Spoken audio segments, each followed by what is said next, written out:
Hello everybody, how's it going?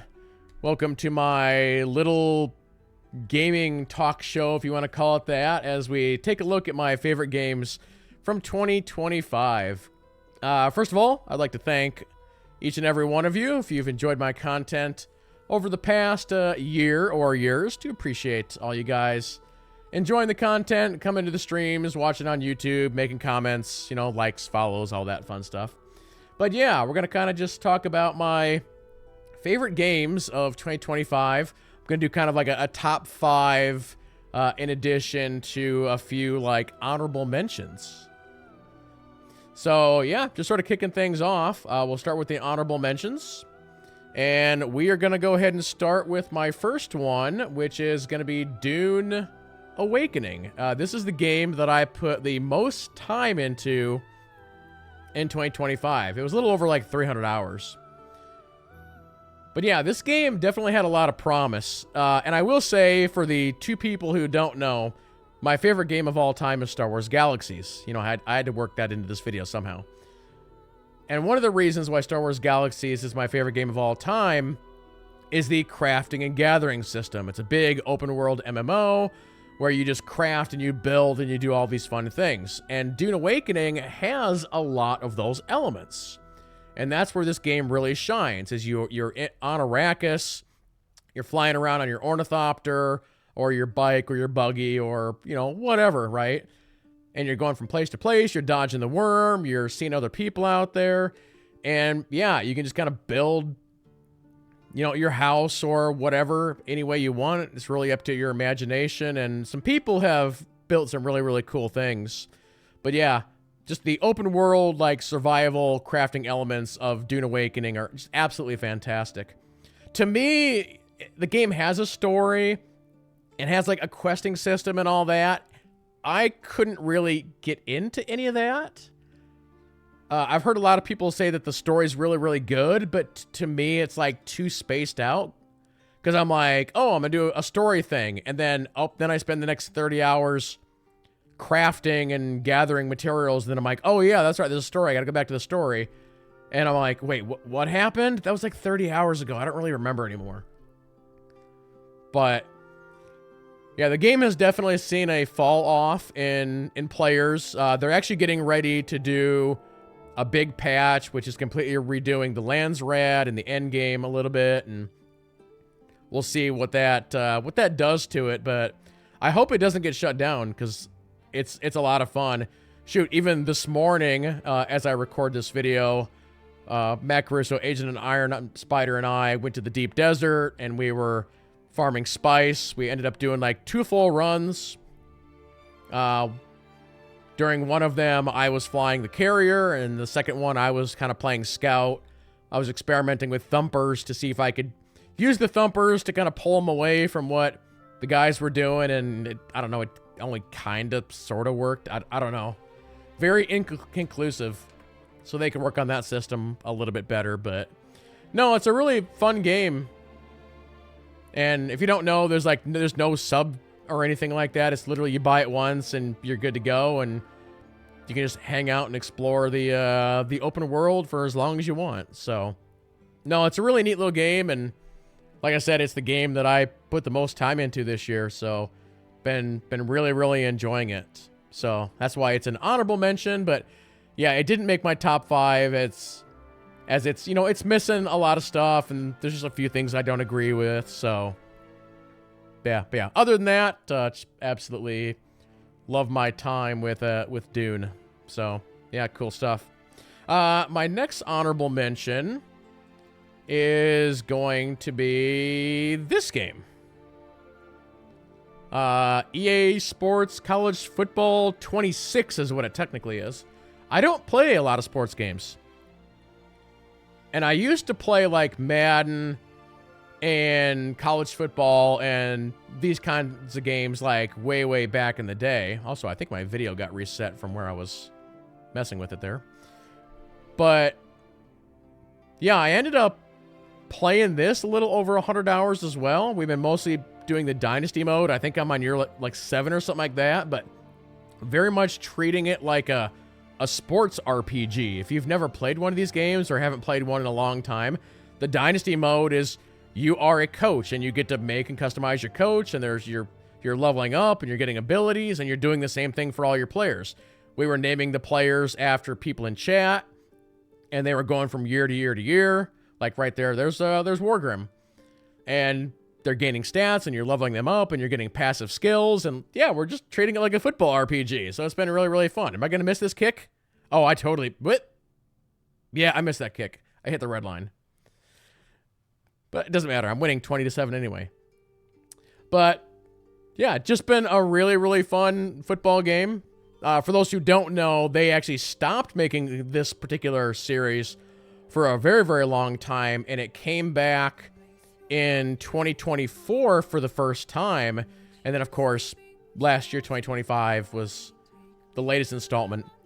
I believe the game also made the top 10 like overall games like selling list, so it's selling very, very well. They just need to bring it to PC. It boggles my mind on why it's not on PC. But no, just had a ton of time with EA Sports College Football 26. Might get the new one next year as well. But yeah, good stuff.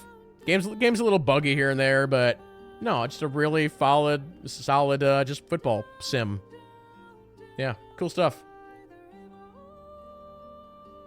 I've been thinking about doing another Dynasty where I pick a school and can only recruit players from within that state. I think that'd be a really fun challenge. And then the final game I want to add to the honorary list. And this one was really, really tough, because this game could have easily been in my top 5.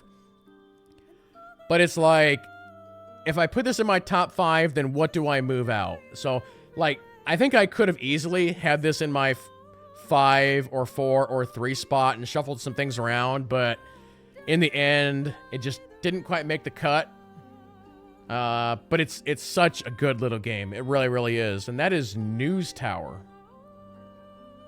So, for those who don't know, this is a management sim where you are running a newspaper in the 1930s. And just everything that they're doing in this game is absolutely fantastic. Like any good management sim, you're recruiting, you know, little members to join you, or NPCs if you want to call it that. You're actually building up your news tower. You're able to place the different rooms where you want. You can make your building go higher.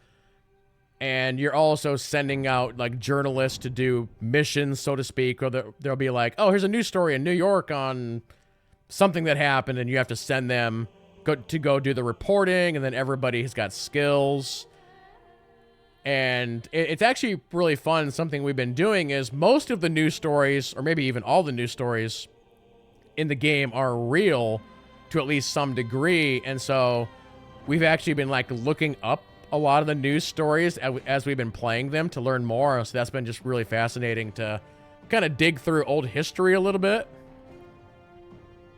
But yeah, if you're looking for a management sim, you know, this is definitely one of the better ones that came out in 2025. Like, I can see myself playing this game for a long time, because eventually we'll get done with a run, and then I'll be like, all right, let's just go ahead and start a new run and take everything that I learned from the first one and make the second run better and probably more efficient and so forth and so on. But last time I checked, I don't know if it's currently there or not, but the game, I think, has like overwhelmingly positive reviews on Steam. Like, the reviews are 90 plus. Again, last time I looked, maybe it changed. But yeah, just a fun little sim. You can even see right here, like, I'm designing like a little break room area. I'm like putting down like a water cooler and all the little things for the little NPCs so they don't get mad at me. Oh, that's right. We're installing like a cleaning station and stuff like that. But yeah, just a fantastic little management sim. Yeah, check out News Tower. Good stuff.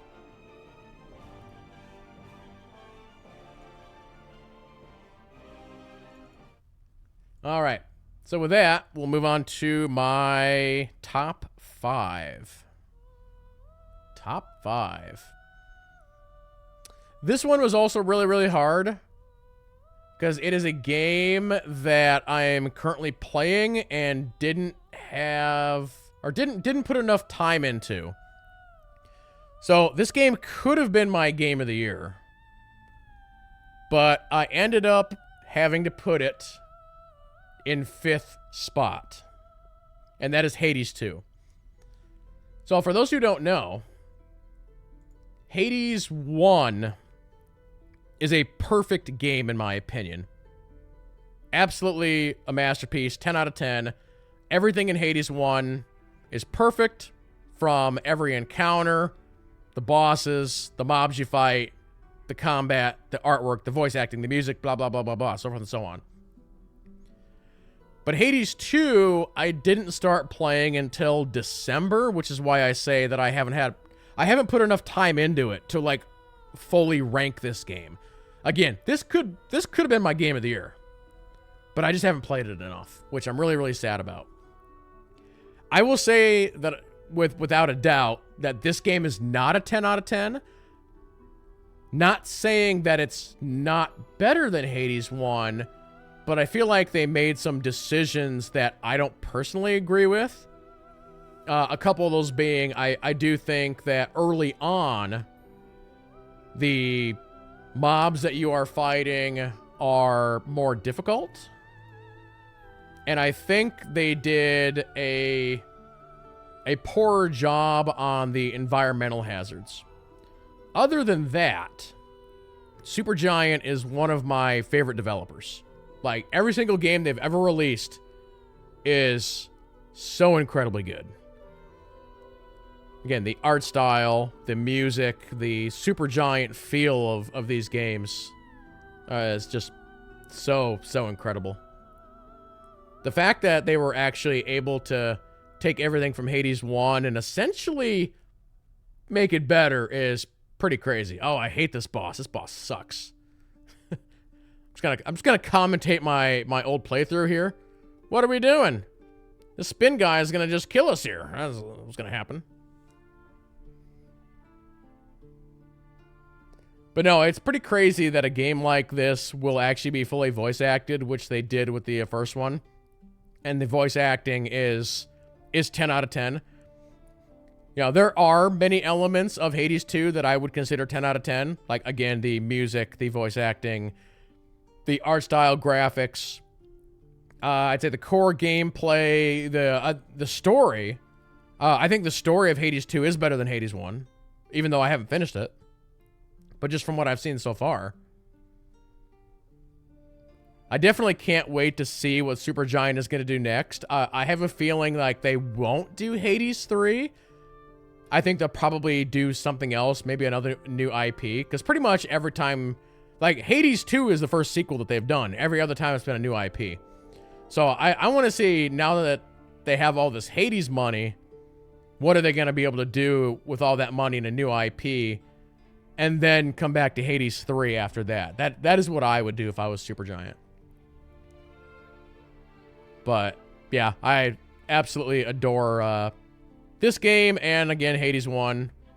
I don't know if there's too much more that I can say about it, but yeah, if you're looking for an action roguelike with incredible everything, check out these two games. They're so very good. Yeah. Crazy stuff. Actually, I think we'll just stay on this screen here. My number 4 of the year. I'm trying to remember exactly. I think my number 4 is an email that I got from a developer. One thing that I've been very lucky about, and honestly, I don't even know how. I got put on some lists, I guess is the best way to say it, and how, I do not know. Sometimes I will fill things out, but not to the degree that I get dev emails on. Like, I get so many emails from devs, and I'm like, I'm a pretty small channel. Why are you emailing me? But it's cool. But yeah, my game number 4, I'm pretty sure I got from a dev email. So it's a game I didn't even know about. I got this email, and they're like, hey, you want to look at this game? And I'm like, yeah, sure, I'll look at it. It's not really a genre that I play very much. So I'm like, yeah, we'll check it out. And then I played it and absolutely loved it. And I know some of you in chat played this game as well. My number 4 is Nordhold, except for I gotta stop the the Hades video. There we go, Nordhold. So this is it's just a straight up town building tower defense game. But it is by far the best tower defense game that I've ever played. Yeah, I didn't think a game like this would hook me in as much as it did. And the overall progression system is also fantastic. So it's another one of these games where you essentially start out with nothing and then you do your first run where you're just trying to protect your castle from the horde that's attacking you, which you can see on the screen right now. And even though you die, you are still collecting a resource that you can buff yourself overall to make your next run stronger. And actually, kind of very similar to Hades and Hades 2. Every run you do, you're making yourself stronger. But, yeah, like I said, this is a tower defense. But yeah, this game just has fantastic overall mechanics when it comes to the town building and resource gathering and tower defense mechanics. Every single time you play, it's different. It's got that random generation built into it. You can see here we're choosing a hero, which is going to give us some spells that we can then use on the enemies. But you kind of saw it there for a second where you basically have a path and you just have to defend that path. Right here, I'm showing off the actual like town building aspect. So you're gaining currency and you're then able to put points into different buildings to either get you more resources, more recruits, passives of some kind, so forth and so on. But yeah, I'm really glad that this game came across my desk as some enemies are hitting my fort right there. I don't have enough arrow towers, so the enemies are getting through. But no, if you're looking for, like I said, probably the best tower defense game that I've ever played, definitely take a look at Nordhold. It's not a super expensive game. It's pretty cheap. So, yeah. Fantastic. Absolutely fantastic. Next up, we'll move to my number 3 game. Now, I feel like whenever I do a Game of the Year type show, this game, or a version of this game, has come out before, and it always gets left out of my top 5. And it always kind of hurts me a little bit. But every time this company releases one of these games, it gets a little better, a little better, a little better, so forth and so on. So I was happy this year to go ahead and finally get this game into my top 5. In the 3rd spot, funny enough. And chat, that game is going to be 2 Point Museum. So for those who don't know, back in the day, there was a studio called Bullfrog. And that studio made Theme Hospital, along with a bunch of other very popular games and Sims, so forth and so on. That studio disbanded, and many, many years later, some of the members came back together, and they made 2 Point Hospital. And then they made 2 Point Campus, and then now this is 2 Point Museum. And then very similar to Nordhold, minus the tower defense element, this is straight up just a sort of sandboxy management style game. I guess maybe a little bit closer to News Tower. But one of the best parts about this game is just the straight up simulation. Like, the simulation in this is so incredibly solid. I would say it's also much more complex than something like News Tower. I don't know if... I would assume that this team is much bigger than, like, the News Tower team. But the ability to control, like, multiple museums, and again, you're sending sort of people out on missions to get artifacts, and you bring them back to your museum, and you're able to hire more NPCs. So again, if you... am I looking at settings here? Trying to show off gameplay here. But no, everything that goes into managing a museum that you could imagine you have in this game. You have to set up the exhibits. You have to set up all the ticket prices. Do you have vendors? Do you have like a food court style thing? Are you worrying about people stealing stuff? You know, do you have to add extra security?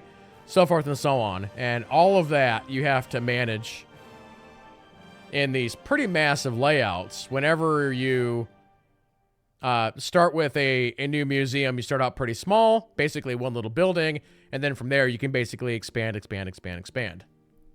Yeah, like here as an example, like an expedition just came back, and so they dropped off a box. And so I don't know if I'm going to click on it here or not. I think I'm looking at some other stuff. But all of the exhibits have like different rarities. Some of them have multiple parts, and so you have to go out and find all these parts, right? So again, there's like a Triceratops right there, and that Triceratops, the bones, it's like, let's say, 3 different pieces, and so you have to send out your scouts or your archaeologists or whatever museum you're doing to find all the different pieces and then put it together and then actually build the exhibit. And I think another really interesting thing is they could have taken the easy route and just done like, oh, we're just going to do dinosaur stuff, so forth and so on. But like there's a entire exhibit based around fish, like you're making an aquarium. And I watched a behind the scenes video where they talked about the aquarium museum, and there's probably, off the top of my head, like 20 or more different kinds of fish. And they like programmed logic into all the different fish and different sea creatures that you can get, like starfish and sharks and so forth and so on. And so they'll actually act different depending on what you have in the tank with them. Is there like a school of fish? Are there 2 alpha males? Will they kill each other? So forth and so on. And so like just the aquarium museum on its own is like a whole just mini game onto itself. Not to mention if you wanted to do like an all like haunted ghost museum, you can do that.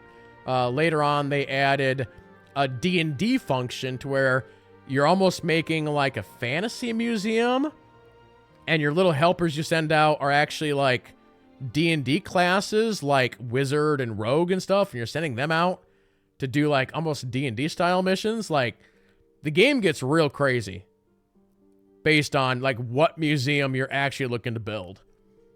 And then of course you can mix and match as well. You can say, all right, I'm going to take one building, half of it's going to be ghosts or whatever, and the other half's going to be fantasy. Or like on one campus, you can have, let's say, 5 buildings, and you could even go like, all right, this building's my aquarium, this building's my prehistoric, this is my ghost museum, or whatever. So it's pretty crazy the level of depth that they do in these 3 games, but this one in particular. I'm very curious, after they have now done 3 of these, are they going to do another one, or are they going to completely flip the script? And if they do another one, like what would they even do? So again, they've done hospital, they've done college campus, they've now done museum. Like what would be their next thing? Like I don't even know. They did experiment with space a little bit in this one and the previous one, so I don't know if they would do a full space thing. So, I don't know. But, no, awesome little management style game. Big fan of everything that this studio has done as well. So that is 2 points. Museum. All right, my last 2. I'm sure chat can figure out what these are going to be. It's no secret. I'm trying to remember for this next one, when did we see this game? Like, because I kind of feel like this game got announced and then it was out. Like so many games that come out, we see trailers for years, and I don't think that happened with this game. Like, I think we got the first trailer for this game, and it was out 6 months later. But like even in general, I don't recall them releasing too many trailers. It was like, boom, it's announced. Boom, here's another trailer. Boom, it's out. That's how it felt. So my number 2 of the year, chat. My number 2 is gonna be Dispatch. Dispatch is the... Well, all right. Dispatch is 2 things. 1, it is the best written game of the year.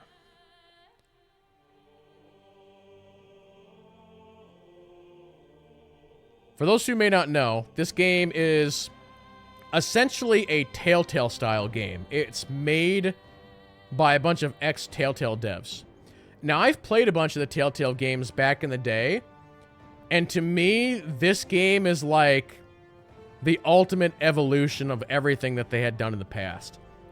I feel like all their previous games were like good to a certain degree, but they always had like a couple little weird things that just kind of turned me off a little bit. But this is the first one that they nailed from start to finish. As you can see, it's almost like you're playing an animated film, and a lot of people have compared this to Invincible, but a lot of people have said that the art style and animation is actually better than Invincible.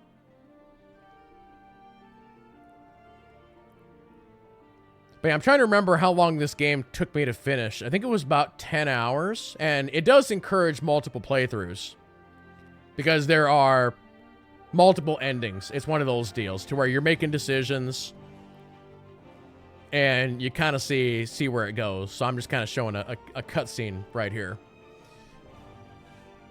But yeah, the dialogue and writing in this game are absolutely fantastic.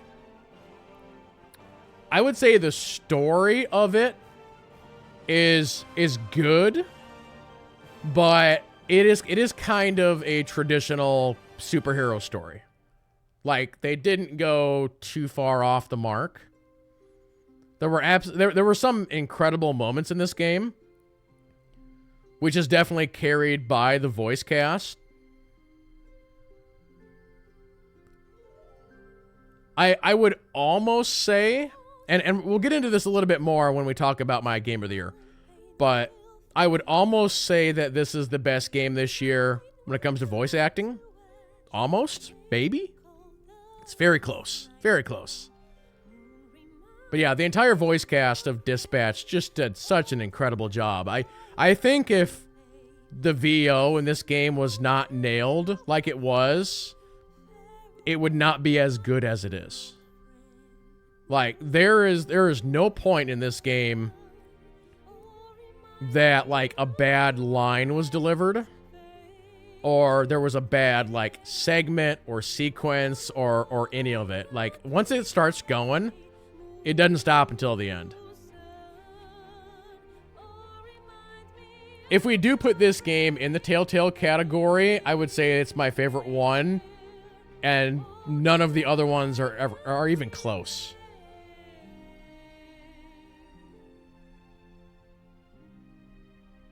I definitely want to do another playthrough of this game, like, sooner rather than later. Just so I can go through it again and select different options and see what happens.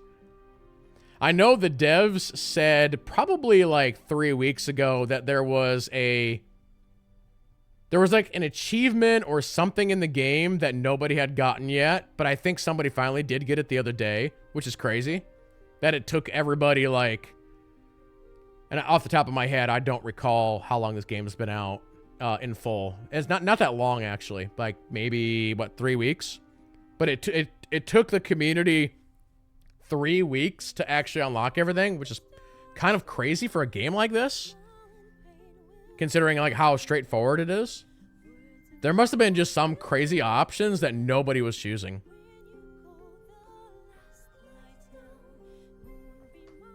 Oh, Waterboy's trying to clean our desk here.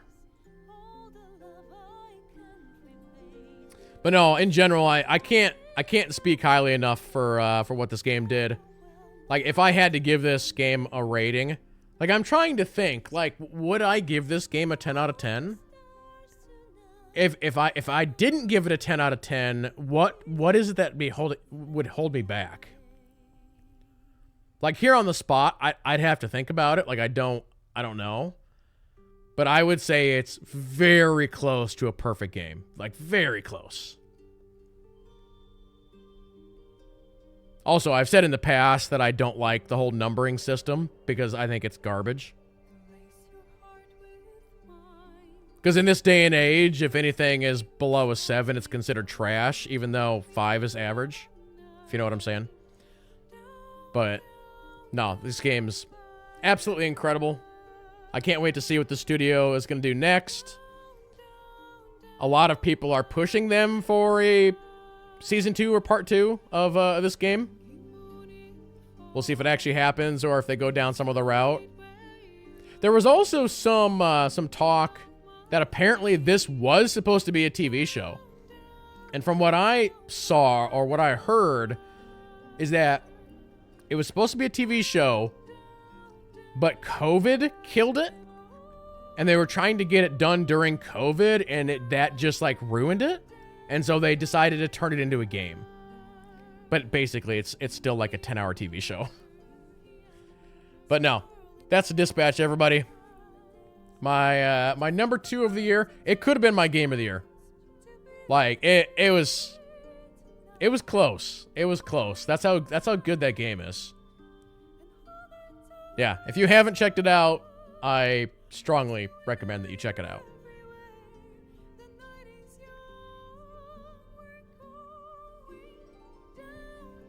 All right. So, I guess my game of the year, which is not a surprise to anyone because it's winning game of the year for everybody. That's right, everybody. It is My Little Pony Adventures. Oh, wait. No? No, that's not it? Oh, all right, cool. Nope. Big shocker. Claire Scare, Expedition 33.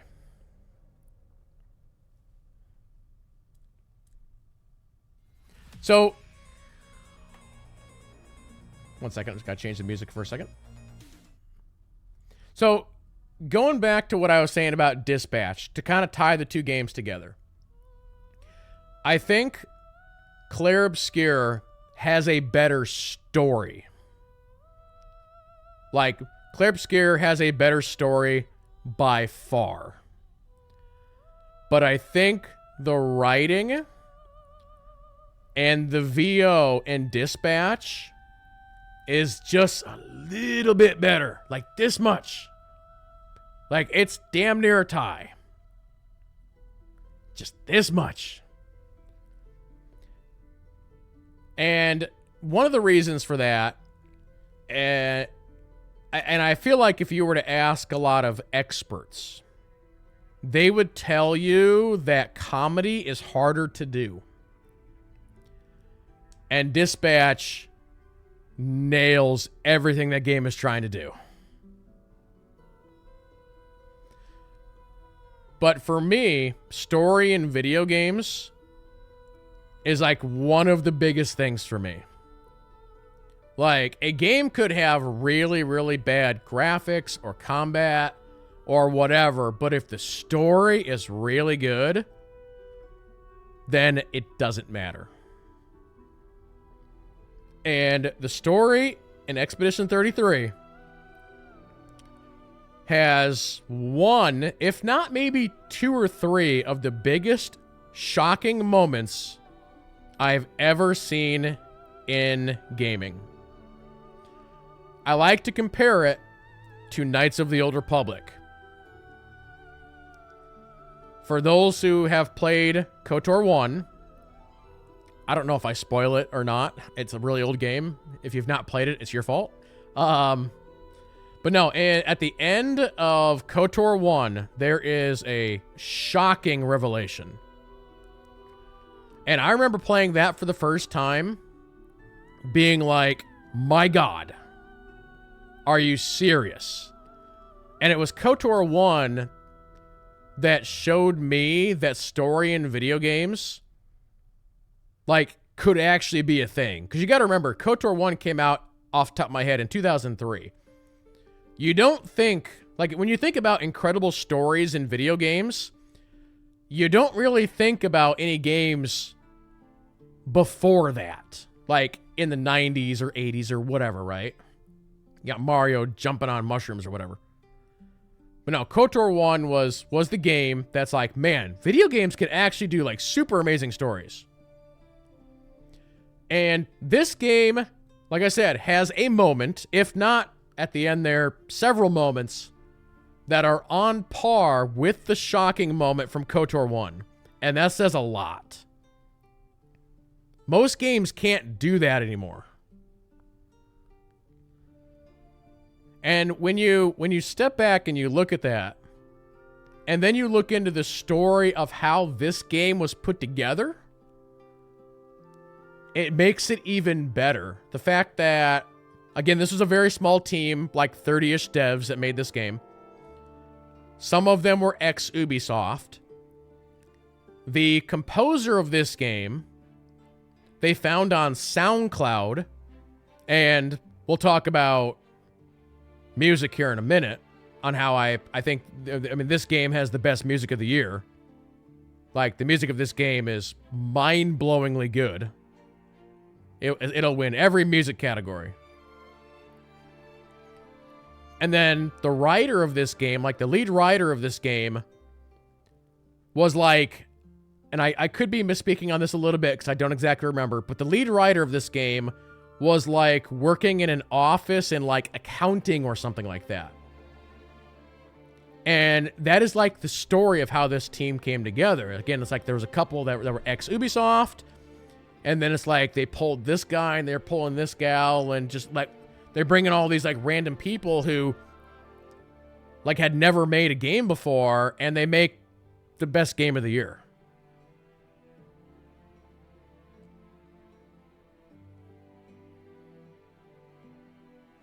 But yeah, the music, kind of, I guess, just touching on that. The game has a very French feel to it, a French aesthetic. And so the music focuses in on that. And yeah, it's just absolutely fantastic. There's a handful of songs in particular that I listen to like weekly. They're so good. Visually, I think this game is fine. You can tell that it is from an indie studio. Like, they're not breaking any records with the graphics. Again, I think it looks fine. The animations and the combat system is another place where the game really shines. They wanted to do something turn-based, but they didn't want to do just a classic turn-based system, and so they did turn-based with action prompts, which I think really helps sell the game. Now, it's not entirely new. One of the biggest games from the past 5 years, let's say, is Persona 5. And so the combat game in this, or the combat system in this game, is very similar in many aspects to something like Persona 5. But yeah, the action combat system is really cool. I will say that I think it is too hard. Later on, they added an easier mode, which I actually think is the better mode. That is one of my complaints about this game, is I think by default it's too difficult. But the RPG elements that kind of go along with that, so you have your main characters, and they're leveling up, and you're getting them Pictos, and all these other things. The RPG systems are very nice, very different than games like this. There's so many games where it's like, oh, I'm out in the world, and oh, I looted a chest, and oh, now I have a chest piece with stats. And this game doesn't really do any of that. So they came up with a very new way of doing like stats and passives and skills and so forth and so on. So adding that into sort of everything else that they've done makes it very cool. Oh, are we coming up on a bad guy here?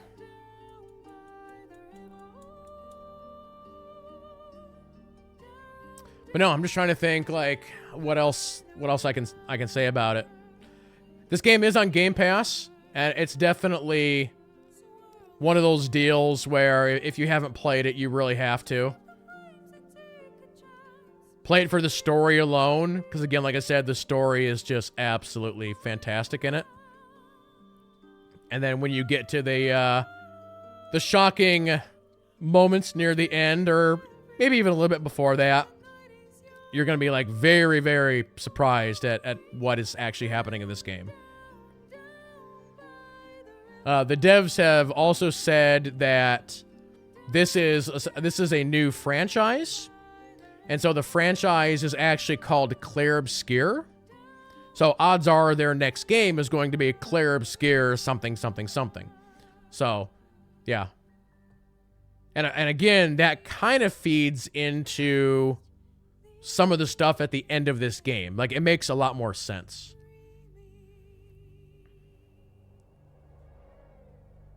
Here you can see, like, a little bit of the combat system. We're kind of in a pause mode. Again, this is, like, very, very similar to how Persona works. Minus the action combat stuff.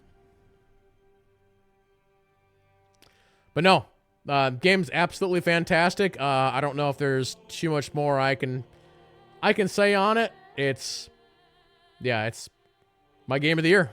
2025 game of the year, Expedition 33. I definitely want to play it again. I want to stream the whole thing this time. It definitely needs to be a game that is, like, on my YouTube, as an example. Other than, like, my first look, I didn't post anything else on YouTube, so it's a game that needs to be shown, deserves to be shown, and yeah, I can't wait to see what Sandfall Interactive, I think is the studio name off the top of my head, what they do next. Yeah, so what is the next Clair Obscur? I have a feeling like it might not be anything like this. Like, I think Clair Obscur, whatever game 2 is going to be, I don't even know if they stay with the same combat system. Like, the next game could be like a sci-fi game. Like, you don't know. But I don't think it's going to be this. I think it's going to be something completely different. Just my guess. Just my guess. But yeah, overall, I would say that 2025 was a very solid year for games. I think there's been some years that have been better. Again, this is kind of looking at some of the RPG elements a little bit. I still think, and I'd have to look at the full list, but I think the year that Baldur's Gate 3 came out is my personal favorite year of all time. But in general, I would say, like, the last, like, 5 years have been absolutely fantastic. The thing that sticks in the back of my head, though, as we're kind of wrapping up this video, is over about the last 2 years, there's been so many devs let go.